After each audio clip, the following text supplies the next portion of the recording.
तो आज की क्लास में हम लोग डिस्कस करते हैं, एक क्वेश्चन है, लिमिट का एक सवाल है।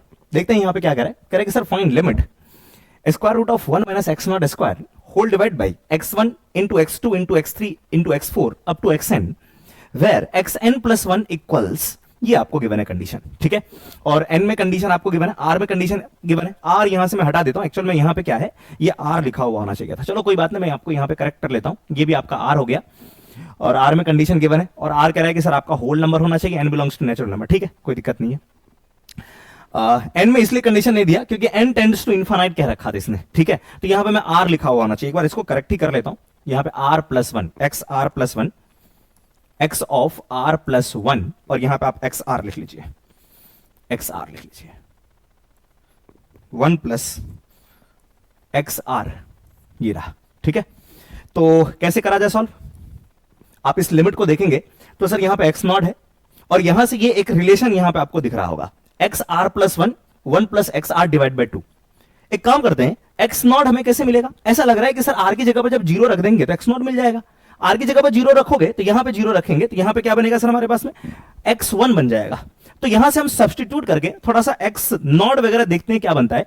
तो मैंने कहा सर यहां पे आर की जगह पर आप पुट कर दो सर जीरो, आर की जगह पर जीरो पुट करोगे तो ये बनेगा x1 equals to square root में 1 plus x not divide by आपका 2। सही है, ये बना हमारे पास में।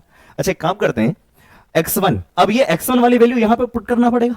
सर बड़ा कॉम्प्लिकेटेड रिजल्ट आएगा यहां से, ऐसा लग रहा है, दिख रहा है। फिर हमें x2 भी रखना पड़ेगा। अब x2 के लिए r की जगह पर 1 रखना पड़ेगा, ये x2 बनेगा और यहां पे 1 आएगा तो x1 आएगा और कॉम्प्लिकेटेड रिजल्ट बनता जाएगा। एक काम करते हैं, इसको और थोड़ा सा सॉर्ट कर लेते हैं। सॉर्ट करने के लिए क्या करें सर, सब्स्टिट्यूशन यूज कर लो। सर क्या सब्स्टिट्यूट करें x नॉट की जगह पर, हाँ सर हमें एक फॉर्मूला जैसा नजर आ रहा है, तो x नॉट की जगह पर हम लोग क्या रख सकते हैं जरा बताइए ना। x नॉट की जगह पर अगर मैं cos थीटा रख दूं, देखो जरा, मैंने कहा सर यहां पे let x naught equals to, अगर रख दिया जाए यहां पे cos थीटा, तो सर x1 की वैल्यू हमारे पास में आ जाएगी स्क्वायर रूट में 1 plus cos theta, 1 plus cos theta divide by 2। तो सर जरा बताओ ना, 1 प्लस cos थीटा का क्या फॉर्मूला है हमारे पास में। सर हम लोग पढ़ते हैं यहां से cos 2 theta equals to 2 cos square theta minus 1।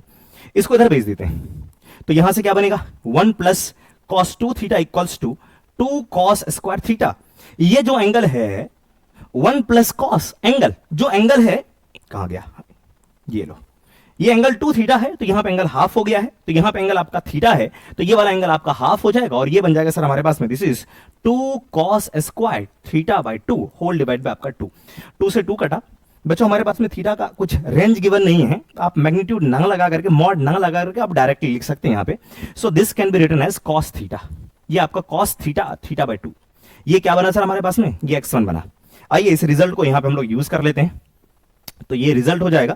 मैं डायरेक्टली यहां पे लिमिट में लिख रहा हूं sir, limit n tends to infinite और ये बन जाएगा sir 1 minus x naught square, x naught आपका cos थीटा है, 1 minus cos square theta sin square theta, sin square theta का रूट क्या बन जाएगा आपका sin थीटा, तो आप ऊपर में sin थीटा लिख सकते हैं। So now this can be written as sin theta whole divide by x1, x1 की जगह पर क्या है सर हमारा cos थीटा बाई 2 और x2 की जगह पर क्या आएगा, जैसे x1 की जगह पर यहां पे थीटा बाई 2 आया तो x2 की जगह पर ऐसे ही सिंप्लीफाई अगर आप करेंगे तो ये बन जाएगा सर आपका cos थीटा डिवाइड बाई 2 का square. Same to same x3 की जगह पर ये बनेगा सर हमारा cos थीटा डिवाइड बाई 2 का cube and so on. Last में हमारा है xn, तो ये बना सर आपका cos theta divide by 2 to the power n, ये बन गया सर हमारे पास में। अच्छा अब क्या किया जाए, यहां पे एक फॉर्मूला देखो आप, जीपी में ये फॉर्मूला चल रहा है। यहां से हम लोगों ने ये पढ़ा था कि sir cos theta into cos 2 theta और यहां से cos 2 स्क्वायर थीटा, कुछ इस तरह से हम जीपी कॉस के एंगल जीपी में अगर है गिवन तो हम लोग क्या लिख सकते हैं इसके फॉर्मूला को, इसके फॉर्मूला को हम लोग लिखते थे यहां पे कि sir sine 2 to the power n into theta whole divide by 2 to the power n into sine of theta, ये लिखते थे। आइए सेम रिजल्ट यहां पे यूज करेंगे बच्चों। यहां पे थीटा जो एंगल है सबसे छोटा वाला एंगल है, तो सबसे छोटा वाला एंगल यहां पे क्या है हमारे पास में, सबसे छोटा वाला एंगल हमारे पास में ये थीटा डिवाइड बाई 2 का पावर n है ना। तो थीटा डिवाइड बाई 2 का पावर n है, तो थीटा की जगह पर हम लोग रख देंगे थीटा डिवाइड बाई 2 का पावर n, ठीक है। तो गलती हम लोग क्या करते हैं, जैसे यहां पे फॉर्मूला लिखा और इस साइन को भूल जाते हैं, तो ध्यान रखना क्वेश्चन ये साइन भी लिखा होगा, डायरेक्टली नहीं कि फॉर्मूला पुट करके डायरेक्ट आंसर निकालना शुरू कर दिया, ठीक है। तो ये मिस्टेक नहीं करेंगे आप। तो यहां पे ऊपर में हम लोग क्या करते हैं, थोड़ा सा इसको सिलेक्ट करके थोड़ा सा इसको नीचे भेज देते हैं, देखिए जरा, और ऊपर मैं लिख लूंगा यहां पे सर साइन थीटा ऊपर में यहां पे साइन थीटा प्रेजेंट है, तो नीचे वाले में क्या आ जाएगा 2 का पावर n, और यहां पे बना सर आपका थीटा डिवाइड बाई 2 का पावर n, ठीक है, और नीचे बना थीटा की जगह पर रख देंगे सर थीटा डिवाइड बाई 2 का पावर n, राइट सर। और यहां से आप देख सकते हैं ये पूरा का पूरा 2 का पावर n, 2 का पावर n कटा, साइन थीटा से साइन थीटा गया, ये वाला टर्म पूरा का पूरा ऊपर चला गया। Now this can be written as 2 to the power n sine theta divide by 2 का पावर n, और ये आपका लिमिट में रहा, limit n tends to infinite. अब देख सकते हैं इसका फॉर्म क्या बन गया यहां पे, ठीक है। तो क्या मैं इसको मिटा दूं? अरे बोलो तो सर, ठीक है मिटा देते हैं, छाप लिया था।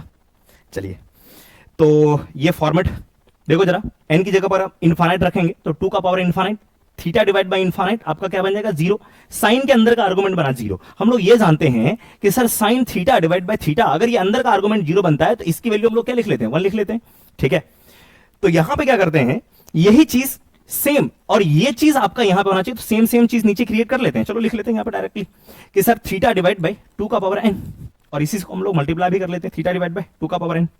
तो यहां से पूरा का पूरा आपको रिजल्ट मिल जा रहा है सर थीटा, क्योंकि ये पूरा का पूरा तो बन चुका है सर आपका 1, राइट, और ये 2 का पावर n से 2 का पावर n कट गया और बना थीटा, और थीटा क्या था सर हमारे पास में, अब देखो यहां से थीटा फाइंड आउट कर लो, तो cos inverse of x naught, तो आंसर आ गया सर हमारे पास में, this is cos inverse of x naught, so it's are beautiful answer, right.